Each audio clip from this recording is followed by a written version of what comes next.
Oh boy. Now it's time to get into the long end of your lists, and that is because it's time for the album list. This one, of course, focusing on the 10 best rap albums of 2018 in my opinion. So yeah, if you're one of the people that complained about the fact that my previous end of year list was 15 minutes long, this video probably isn't going to be for you. I thought 2018 was a ridiculously solid year for rap music, so I had an abundance of projects to choose from for this list. And I think I've managed to narrow it down to 10 that were my absolute favourites. I don't think I have, or else I wouldn't be able to make the video right now. This is CDTVProductions. You can follow me on my social media accounts there. You can also follow my new SoundCloud account that I've set up. If you want to look at my music and say, oh, well, how could you judge music if you don't make your own? I do make my own, and it's linked down below, so go check it out. And with that being said, let's take a look at the 10 best rap albums of 2018. Run around and telling hoes, white frame see through fake like a telescope. These bullets coming to a nigga live like it's Periscope. First thing first, shoot it with me and he clutching. Let this bitch out, ain't got time for discussion. I was first introduced to SOB through their Paramedic song on the Black Panther album. That had me thoroughly intrigued, so I instantly downloaded their projects and started by listening to their self-titled one, but something about it just wasn't clicking with me. It didn't give me the same feeling Paramedic did. So I decided to keep going and moved on to their next album, Gangin', and from the first few tracks, this one had me hooked. Everything here sounded much more fleshed out and complete than the songs on their self-titled effort. The Bay Area summer vibe that the tracks were giving off really pulled me in. These guys were basically making summer anthems about shooting people. Don't get me wrong, you still have fantastic tracks like Can't and No Discussion, which have a much colder and darker sound, but my favourites were the aforementioned bright West Coast anthems like Lifestyle. Until then, I be thugging to my lifestyle. Dreams about getting in that rape, I'ma do it. Big 40 on me when I'm in my city cruising.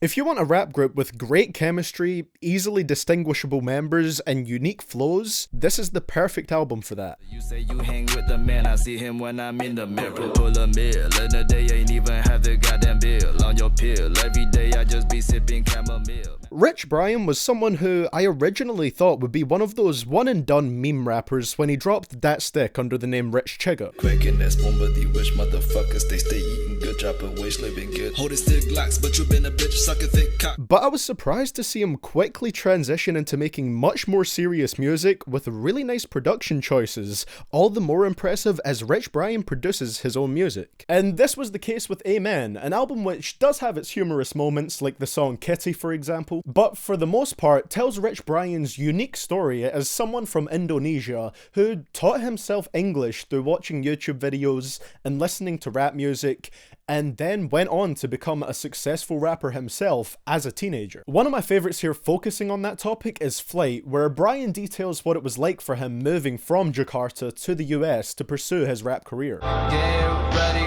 for this life. All I see is red and white. In Chicago, met the customs. Mean mugging motherfuckers, let me tell you something. He has a pretty inspirational story, and we get to hear a lot about it on here. And like I said earlier, the production across this whole project is pretty amazing, with these lush sounds that are very reminiscent of Tyler the Creator beats to me. Top that off with his very deep tone of voice, which he uses to pull off some pretty unique sounding verses and harmonized hooks, and you have an impressive debut album from someone I never thought I would be taking seriously at first. I feel like this album is all that was needed to prove Rich Brian has longevity in the rap game. Summertime in the LB wild, we gon' party till the sun or the guns come out. JB first one fouled out, playing ball, now the whole city love you how.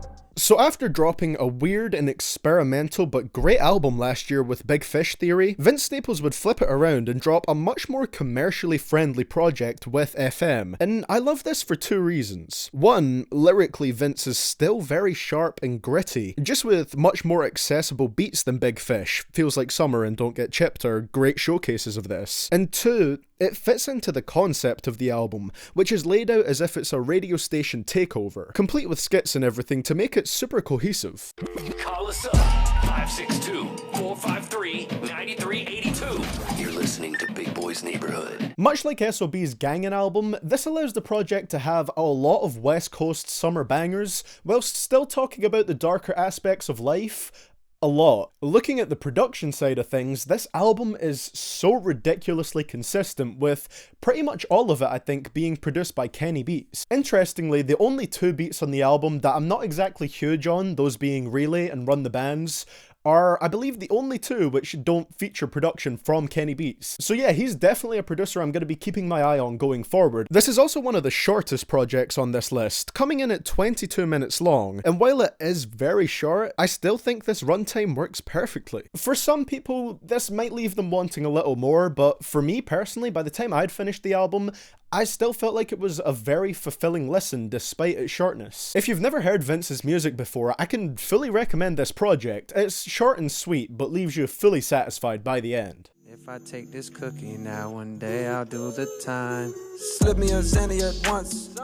Now this is definitely one of the strongest albums thematically on this list. It's a nice, tightly constructed concept album, basically focusing on all different kinds of addiction. Whether it's ATM, which talks about getting addicted to money, Photograph, which talks about obsessing with a girl you found through social media, or Kevin's Heart, which talks about someone cheating on their significant other, Cole really takes the word drug and runs through all the different connotations and meanings it can have on here. I really like this concept because while it's very nicely put together, it's not like it's so deep and so profound that it's hard to follow. It's a very accessible album. We also get some of the strongest verses Cole has rapped on here. Just look at the second verse of Brackets if you want to see what I'm talking about. I pay taxes, so much taxes, shit don't make sense. Where do my dollars go? You see, lately I ain't been convinced. The album also sparked a crazy amount of discussion when it came out, which I love as well, such as figuring out who Cole's Kill Edward alter ego is, or theorizing about who he was targeting on 1985. This was definitely an album that got people talking.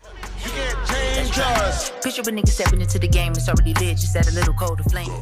And following that up, we have JID, who is a Dreamville label mate of Cole. Jid is just a rapping machine with one of the most recognizable voices in hip-hop right now, some of the most dexterous flows I've ever heard, and all his skills are on full display with DiCaprio 2, giving us a great variety of tracks with a bunch of different moods. You want some extremely fluid rapping over a hard beat? Check out Westbrook or Off These. If you want a smooth, jazzy track about love, Strawberries is the one for that. Or if you just want raw lyrics and some of Jid's harrowing true stories, check out the uncompromising 151 Rum, my personal favourite from the album. This album is a perfect showcase of his talents, and while there are some tracks that I don't like that much, such as the kinda disappointing Hotbox, most of the project is exceptional. 2018 was pretty great for Jid, with him being on the XXL freshman list in the first half of the year, and he capped it out by dropping one of the strongest albums of 2018. He be talking out his ass. What is all that shit about?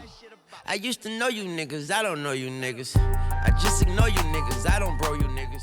After numerous years of release day announcements and delays, I'm sure a lot of us questioned if this album would ever be coming out. But this year, we finally got the Carter 5. Now, prior to this, I'd actually never listened to a full Lil Wayne project. I'd heard a bunch of songs and a bunch of features, but never an album from start to finish. And I have to say, this was an incredible place to start. Wayne comes through with some of the best flows I've ever heard from him. Just listen to Used To for proof of that. Wordplay and lyrics that are as sharp as ever, and his unique delivery that's full of character, providing an intriguing sound to each song. Not to mention, we also have some emotional highlights from Wayne, which peaks with the final track, Let It All Work Out, where Wayne reveals that he tried to kill himself when he was younger by shooting himself in the chest. Furthermore, despite being an album that began production quite a few years ago, not much of it at all sounds outdated, except maybe for Start This Shit Off Right, which sounds like it came straight out of like 2005. In fact, the large majority of this sounds incredibly current. Tracks like Open Safe, Used To, and Let It Fly, they all fit in perfectly with rap's current landscape. And even with it being 23 tracks long, or just under 1 hour and 30 minutes, there's not really many tracks that I would cut out of the track list. Listening to this gives me the urge to go through as many other Wayne projects as I can. I was really impressed by this one. Take a word of advice. Break up with that hoe. Ooh, baby, go on, keep it spreading. Now, I'm sure there will be a very healthy and non-aggressive debate in the comments section, as there always is on YouTube, about whether or not this is a rap album. But look, Apple Music says it is. And that's all I need to know, because Apple Music is the best streaming service on this planet, and we all know it. Whatever it says is facts. Also, some people have said before that I look like the discount version of Post, pre-Malone if you will, so it would be a betrayal to not include this album on here. Sure, you're not gonna get the best lyrics or a running concept throughout the entire album, but what you do get is back-to-back hits. Pretty much any track on here could be a big single, and for an 18-song album, there's barely any that I don't enjoy. The only ones I'm not fond of is Jonestown Interlude, because I don't really feel like it was necessary, and Stay, because I just think acoustic guitars like the one found on that song sound tacky and cheap. You said that it's all that you want and more. Apart from those two, I think every other song is pretty great. One thing I love is how this feels like quite a big step up from his Stoney album. His vocals just seem to be much more refined. He seems to have quite a bit more of a vocal range on here, something that is evident on tracks like Paranoid, or the pretty aggressive Over Now. I honestly just love how everything on here sounds. Oh, and another thing, this doesn't hugely affect my overall enjoyment or ranking of the album, but I appreciate the fact that it's one of the only albums I love that my non-hip-hop listening friends also really enjoy. So yeah, that's nice as well. On the shit that I am driven in. Woo! I just place orders and drop dollars. Rottweilers roam the grounds, the Glock hollers. The three of y'all too. Much like FM by Vince Staples, Pusha T managed to craft an incredibly short album that still thoroughly impressed with Daytona. With every beat on here being handled by Kanye West, it's pretty much a given that all the instrumentals will be great, with The Games We Play and Santeria being big highlights in this aspect. Speaking of Kanye, we also get a pretty entertaining verse from him on the almost arrogant sounding What Would Meek Do. He is a perfect fit next to Pusha, as they both have this very brash and self-assured sound to their rapping. Pusha T doesn't waste a single minute or bar on this project, and that results in an album that is packed full of quotable lyrics. There's so many witty lines delivered with Pusha's unflinching confidence. Whether it's talking about his days of dealing cocaine or throwing some shots at Drake to reignite their beef, Pusha sounds 100% sure of himself and his abilities every step of the way, and it makes for some engaging music. Interestingly, even the few things I wasn't a huge fan of originally, such as the stark contrast between the verses and the hook of Come Back Baby, those things have grown on me over time. I'm about to go out of my mind. I can't. Who else got the luxury to drop when he want, cause nobody else could fuck with me? I absolutely love that beat switch now. I used to think it sounded a little bit too forced and awkward, it just happened so abruptly, but now I feel like that just really accentuates the difference between the verses and the hook on there. I think it's really nice, it sounds great. If you want to hear an album from someone that is very talented at rapping and doesn't hide the fact that they know it, all the while having excellent nostalgic production, look no further than Daytona. Just getting richer, we just trying to live our life. Mama makes the vodka with the Sprite. They killed my cousin with a pocket knife. From my uncle on the phone, he was gone for more than half my life. He got out a year and then he died.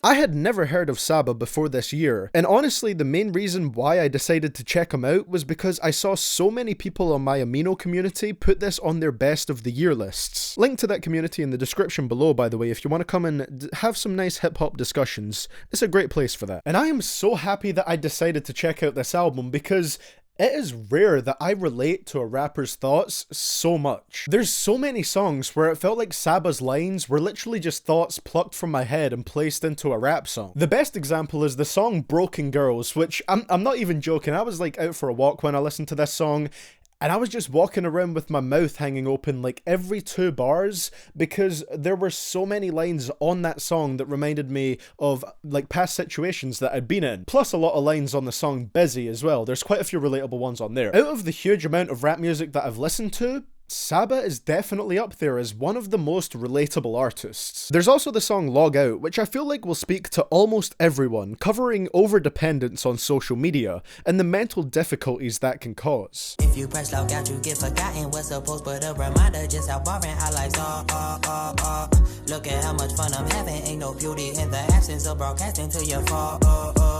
Furthermore, we learn a hell of a lot about Saba's life throughout the 10 tracks here. Whether it's his frustrations at being racially profiled, explaining that he writes rap songs to deal with pain and better himself, his multiple experiences with fighting, whether those fights are physical, verbal, or mental, and most significantly, the death of his cousin Walter, with the last 3 tracks being dedicated to his story, the most hard-hitting of which is the final one, where he raps from the perspective of Walter after he got stabbed, imagining the thoughts that were going through his head as he was dying and after he died too. The introspection and writing across this thing is absolutely mad, and it's all delivered with brilliant flows. Not to mention, every track on here is sonically fantastic, with a range of sounds throughout the project. Truly incredible, honestly. I'm 100% gonna check out the rest of Saba's catalogue now, because this completely blew me away. Girl, that's warm for the night. Do a whole light clothes, they warm for the night. Like, that nigga nice, that nigga mean. Switch it up.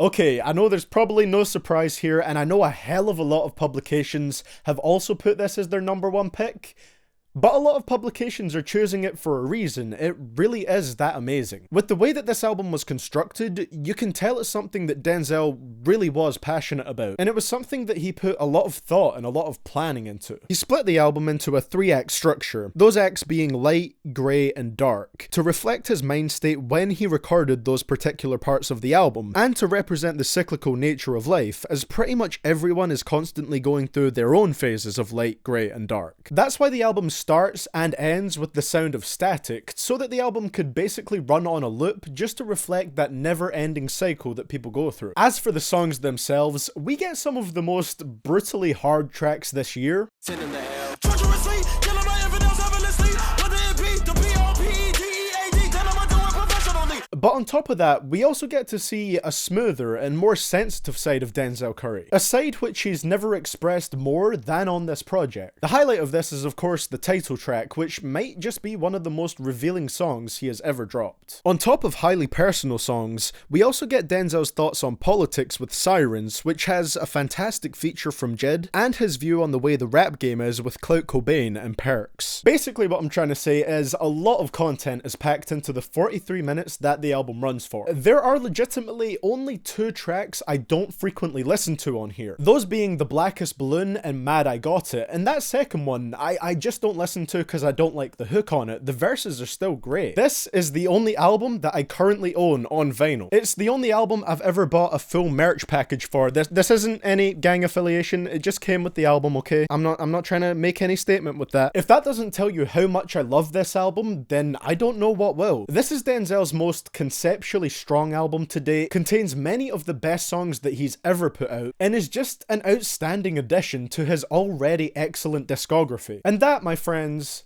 that is why I feel like Taboo by Denzel Curry is the best rap album of 2018. Well guys, that is going to be it for the video today. Thank you so much for watching, and like I said, the link to my SoundCloud, which I just set up, will be in the description below. There will also be links to my social media down there. And that's all I got to say, guys. Now we just have to work on the final one, which is the worst rap albums of the year list. And I am very, very excited to record that, because while I love these best lists, it's always more fun to rip some music to shreds, honestly. So yeah, thank you so much for watching. I will see you guys all in the next one. I'm gonna go rest my voice now, because it's just done after this. It's just done. And this is CDTV Productions, signing out.